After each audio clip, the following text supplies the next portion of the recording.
"That," he said, "I do not doubt," and laughed. He tried to sit up, but she put a hand on his chest and kept him on his back. "Take your time. You've a big life and death decision to make, and you'll make a better one if you don't try to move so fast. You might have a concussion."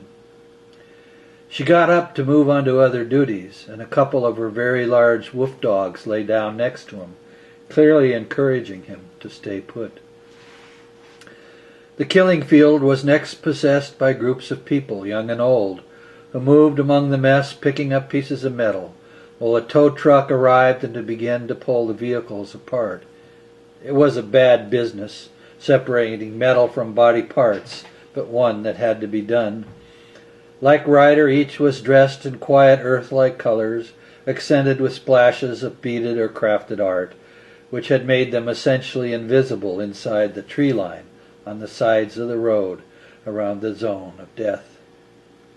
They pulled crossbow quarrels from the bodies, using tongs and wearing gloves. Blood-borne illnesses were still a problem. Someone started to hum and others joined in. There was a reverence in that tune, for what had to be done had not been done lightly. The marauders had been warned, after all. Those with technical skills began to pile stuff on a flatbed truck that had also arrived. Nothing was to be wasted. Weapons the marauders carried were collected, and each body was carefully searched, although no clothes were taken. After a while there were two piles, one of bodies and one of collected wrecked cars and bikes. If gasoline tanks had not been ruptured, the gas was also collected. Medicines and other important items, such as canned food, were put on the flatbed, which drove away a couple of times and then later came back for more. Members of the collective whispered to each others, and some began drifting home. A folding chair was brought, and the now less groggy biker was told to sit there while his head wound was looked after. Evening was coming, and the sun was maybe an hour from setting. Flies had gathered around the dead, and some crows and other carrion birds also joined the activity. No one shooed them away, and the pack of wolf dogs just moved away from the bloody mess of the killing field and lay among the trees in the shade. The day's mood changed, and a late afternoon breeze stirred the scene, diluting the smell of blood and death. He was given some water and a piece of fresh fruit. When he tried to speak, the dogs growled, so that was the end of that. Another folding chair was eventually brought in the returning flatbed, and Ryder sat down in front of him, sighing as she did. "I don't like it that my pack accepted you. It would be simpler if I just could end you like the others. But they know and see stuff in a different way, and I have to honor that." He started to speak, and she shut him up with a gesture and a low growl of her own. "Here's the deal. If you want to leave, we'll give you a working bike and some of the stuff that belonged to your friends. You can go back to the main highway and go wherever the fuck you want to go. That's the one option. The other is more scary in a way, for all of us. You can take off your clothes, all of them, and then naked you walk to town, thinking about being maybe reborn in this life of yours, becoming something you are not yet. In town you will be bathed and scrubbed and deloused and stuff. All your hair and beard will be cut off. It's a hygiene problem. We'll also take your blood and test it. Then comes for you the really hard part. You'll be called before the community fire, still naked. If it's too cold, you'll get a blanket for warmth. Then you confess. All of it. All the awful shit you've done in your whole fucking miserable life. You'll talk until you are hoarse. My pack will guard you, and if you lie or leave stuff out, they'll know. They'll smell the lies. When you're done, there'll be a vote. If just one person says no, down the road you go. You don't get to argue to stay. You just go, without a word. You'll still get a bike and stuff. My pack lets you live. The community gets to say whether you will provisionally join us. If you join us, you'll go to work in the House of Graceful Souls for a year. You will not be the first individual to come to us on this path. We've done this before. The danger to us is that you'll start to pull shit, make trouble, not learn, maybe hurt someone.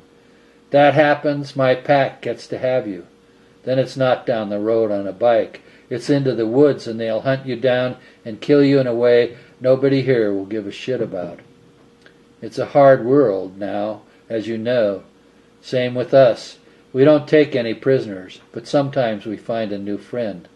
That'll be up to you. Take your time thinking about this, but once the sun sets, you have to decide. The road and a bike, or a long, hard, risky, naked fucking path to a new life.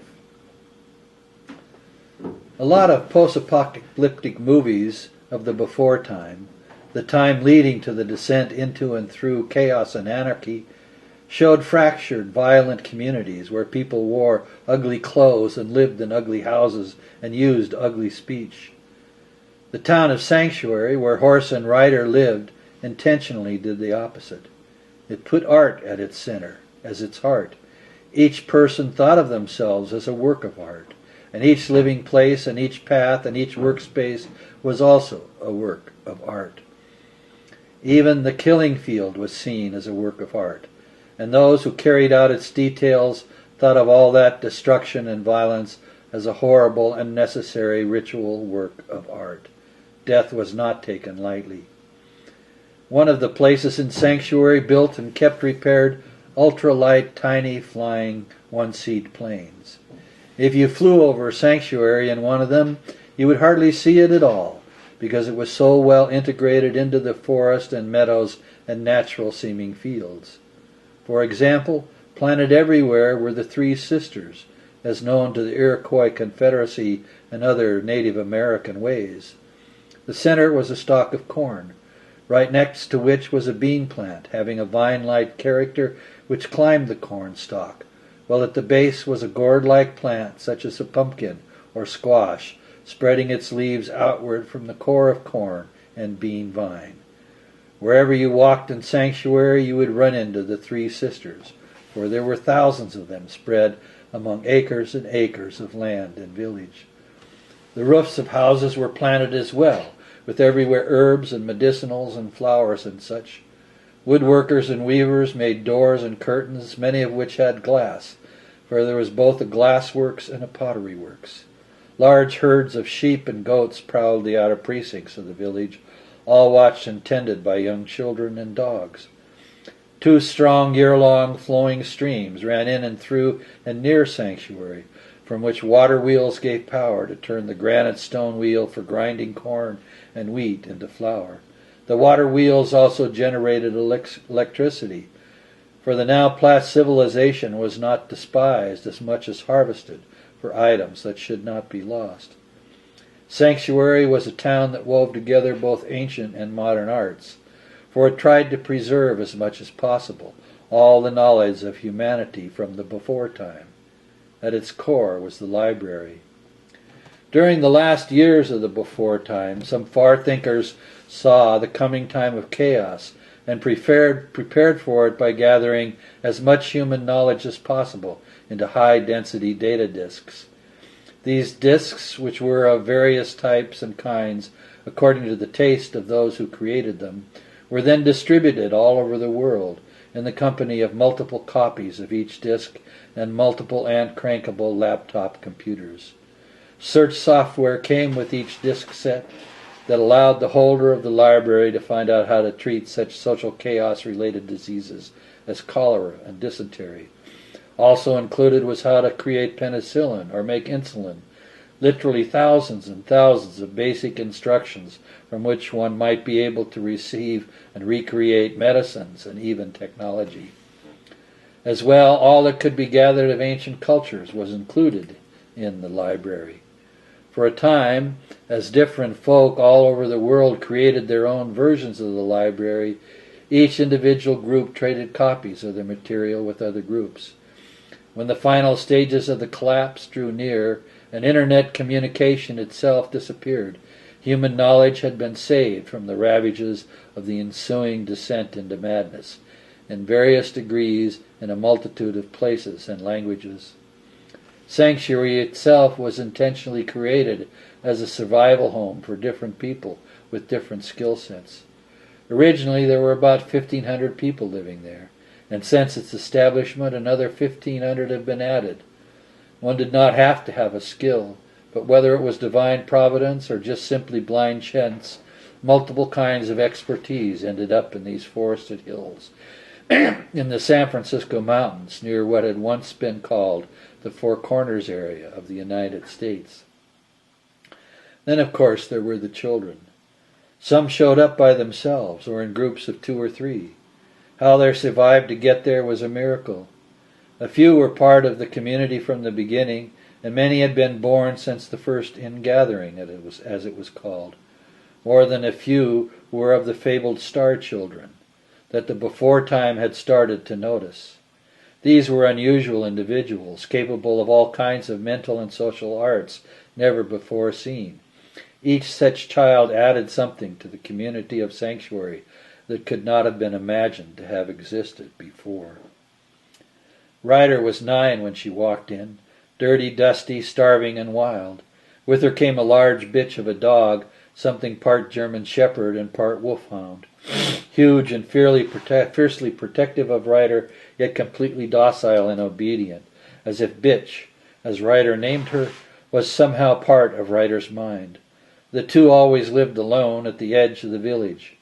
It was when Ryder was 12 and first fled that the real strangeness happened. That summer she disappeared for 3 weeks, out and about with Bitch. When she came back, she and Bitch were dragging a large flexible cage made of woven blackthorn branches, inside of which was an actual wild male wolf. The cage was tight, and the wolf had tired of trying to fight and bite its way out through the thorns. Ryder then built a larger wooded cage for the wolf, and when Bitch next came in heat, Ryder put the two of them in together. Once it was clear that Bitch was successfully mated to the wolf, he was set free. When the pups came, there were 5. From the beginning they slept with Ryder and Bitch. As they grew older, the bond was clear. What Ryder felt, they felt. What they felt, she understood. They even learned to play with Sanctuary's growing pile of children, although all the other dogs and cats and animals, and most of the humans, kept a clear and obvious distance. It wasn't really fear as much as it was respect. The pack, as they came to be known, had their own way, their own rules. Once a starving bear had wandered near some sheep and goats, and scared cries from the guarding children rang out in the woods. The pack was there in minutes, and the bear was chased away, never to return. On occasion the male wolf, the father, visited. He'd sit atop a hill nearby and howl at the moon. The pack would howl too, but never went out to visit him.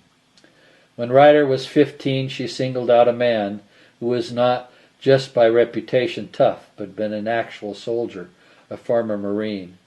He was with her for a week and never said a word to anyone later about what they had done or what had been said. All the same, at a community fire meeting 3 weeks later, she explained her plans for the killing field and why it needed to be built.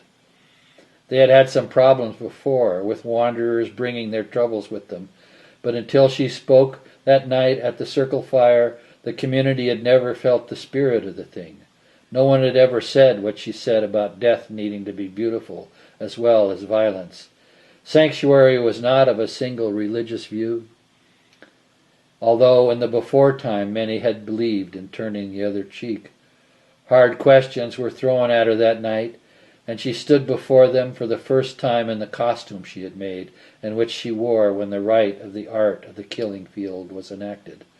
That was the first time they saw the swords, the knives, and that makeup on her face.